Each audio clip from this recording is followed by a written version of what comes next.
my dear educators, let's discuss Rehabilitation Council of India Act 1992. जो Rehabilitation Council of India Act है 1992, ये क्या कहता है? और सबसे पहले हम rehabilitation का मतलब जरूर हमें पता होना चाहिए. Rehabilitation का मतलब है a set of interventions designed to optimize functioning and reduce the disability in individual. ऐसी प्रैक्टिसिंग से ऐसी इंटरवेंशंस फॉलो की जाती हैं कि इंडिविजुअल की जो डिसेबिलिटी है उसको रिड्यूस करने की कोशिश की जाती है ताकि वो हेल्थ कंडीशंस उसकी इंप्रूव हो सके, बेटर हो सके, इन्वायरमेंट के साथ वो इंटरेक्ट कर सके, राइट? तो इस तरीके से वो उसकी जो परफॉर्मेंस है, उसका जो डिसेबिलिटी है, उसको रिड्यूस करके उसकी परफॉर्मेंस को बेहतर किया जाता है. तो rehabilitation council of India act is a law enacted by the Indian parliament in 1992. And the purpose of the act क्या है कि एस्टेब्लिश करना रिहैबिलिटेशन काउंसिल ऑफ इंडिया यानी आरसीआई को as a statutory body. Statutory body कौन सी होती है? जो अपने आप में कंप्लीट होती है, ऑटोनॉमस होती है. तो वो रेगुलेट करेगी, मॉनिटर करेगी किसको? Training and education of rehabilitation professionals in India. पूरे इंडिया में जो रिहैबिलिटेशन प्रोफेशनल्स हैं उनको ट्रेन करेगी, उनको एजुकेट करेगी किस तरीके से हम डिसेबिलिटी को कम कर सकते हैं जिसमें कि डिसेबिलिटी है, राइट? तो एस्टेब्लिशमेंट, इसके जो हम 10 पॉइंट्स डिस्कस करेंगे. सबसे पहला है establishment of rehabilitation council of India. क्यों करके किया गया, किस पर्पज से किया गया, हमने अभी ऊपर डिस्कस किया है. ट्रेनिंग एंड एजुकेशन प्रोवाइड करने के लिए रिहैबिलिटेशन प्रोफेशनल को इन आवर कंट्री. उसके बाद सेकंड पॉइंट में हम जब इसकी बात कर रही, अब आगे हम बात करेंगे कंपोजिशन की, राइट? पहले एस्टेब्लिशमेंट हो गया, अब इसमें क्या क्या आता है. तो इसमें आते हैं चेयरमैन, इसमें आते हैं उनके मेंबर्स, राइट? सेंट्रल गवर्नमेंट द्वारा अपॉइंट किए जाते हैं, appointed by central government, right? Chairman और मेंबर्स को कौन अपॉइंट करता है? Central government. इसके अलावा representing from various stake holders, right? जैसा कि हमने बात किया कि सेंट्रल गवर्नमेंट इनके चेयरमैन और मेंबर्स अपॉइंट करती है. इसके अलावा जो कि स्टेक होल्डर्स के रिप्रेजेंटेटिव हैं. स्टेक होल्डर्स कौन होते हैं?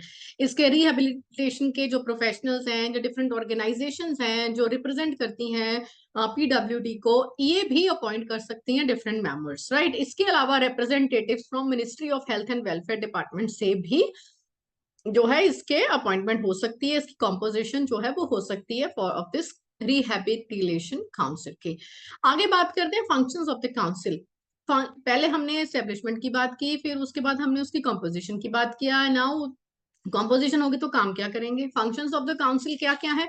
The act sets out the function of the council which includes regulating and monitoring the training. Monitoring करना, regulate करना किसको? ट्रेनिंग को.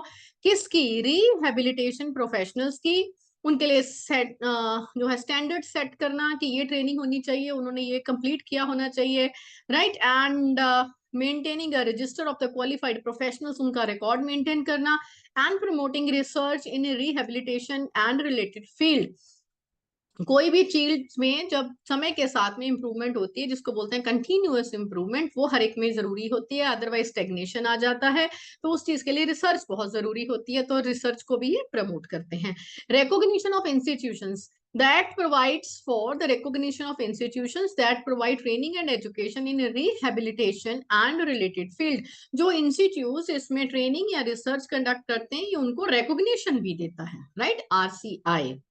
और उसके बाद qualifications for professionals. The act sets out the qualifications required for individuals to be registered and rehabilitation professionals including educational qualifications and experience. कि जो training provide करेंगे, राइट, उनकी क्वालिफिकेशन क्या होनी चाहिए उसको भी ये सेट करता है. जैसे कि हमारे स्कूल में जॉब के लिए जाते हैं, पीजीटी की क्या क्वालिफिकेशन होनी चाहिए, टीजीटी की क्या क्वालिफिकेशन होनी चाहिए, ऐसे ये डिसाइड करता है कि जिन्होंने ट्रेनिंग प्रोवाइड करनी है रिहैबिलिटेशन प्रोफेशनल्स की क्वालिफिकेशन क्या होनी चाहिए, उनका एक्सपीरियंस, उनका तजुर्बा कितना होना चाहिए. फिर उनको रजिस्ट्रेशन भी मिलेगा. अब जैसे हम बीएड करते हैं, एमएड करते हैं, हमें डिग्री मिलती है, आप सीटेट वगैरह करते हैं, आपके लिए कितनी देर के लिए वो वैलिड होता है, कितने साल के लिए होता है, सीटेट के आपके स्कोर होते हैं, राइट? तो इस तरीके से रजिस्ट्रेशन ऑफ प्रोफेशनल्स होता है. The act provides for the registration of the qualified rehabilitation professional with the council. उनकी रजिस्ट्रेशन होती है, उनके प्रोसीजर्स भी सेट करता है कि ये प्रोसीजर कंप्लीट करेंगे तो रजिस्ट्रेशन होगा. राइट, जैसे कोई डॉक्टर्स होते हैं, लॉयर्स होते हैं, उनका एक रजिस्ट्रेशन रजिस्टर्ड नंबर उनको दिया जाता है। इस तरीके से इन प्रोफेशनल को भी एक रजिस्टर्ड नंबर प्रोवाइड किया जाता है। उसके बाद है professional standards. The act sets out the professional standards कि ये जो रजिस्टर्ड रिहेबिलिटेशन प्रोफेशनल्स हैं, ये कौन से स्टैंडर्ड्स को दे बी एडहियरिंग टू, राइट, उन स्टैंडर्ड्स को उनको फॉलो करना पड़ेगा। एंड प्रोवाइड्स फॉर की suspension and cancellation of registration हो सकता है अगर उन स्टैंडर्ड्स को मीट नहीं करेंगे, अगर पॉलिसी के अकॉर्डिंग नहीं चलेंगे, अगर अपने दिए हुए इस लाइसेंस का, इस रजिस्ट्रेशन का गलत इस्तेमाल किया जाएगा, सही तरह से नहीं होगा, उसमें से जगह डेविएट होंगे, तो फिर ये रजिस्ट्रेशन कैंसिल भी हो सकता है। नेक्स्ट है प्रमोशन ऑफ रिसर्च।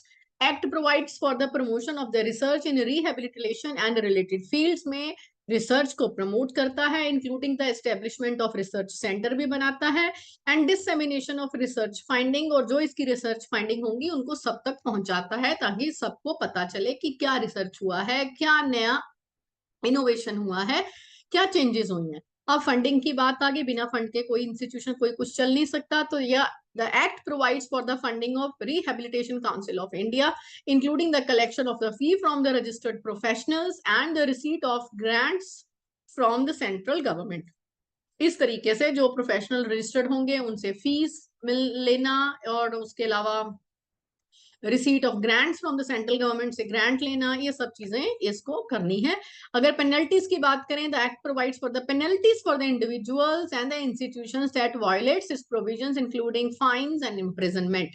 ठीक है, ये बहुत जरूरी है, क्योंकि जब हम बात करते हैं कि मेंटल हेल्थ एक्ट में, या हमने अभी 2016 का एक्ट पढ़ा है, उस जगह पर ये क्लियरली मेंशन है, कोई भी किसी को इंसल्ट या ह्यूमिलेट नहीं कर सकता बेसिस ऑन देयर डिसेबिलिटी, तो उस चीज के लिए पेनल्टी है, या उसके लिए फाइन है, या उसके लिए इम्प्रिजनमेंट है, राइट। सो ये था हमारा rehabilitation council act 1992। Next video में हम आगे डिस्कस करेंगे। Stay tuned to mentoring the mentors.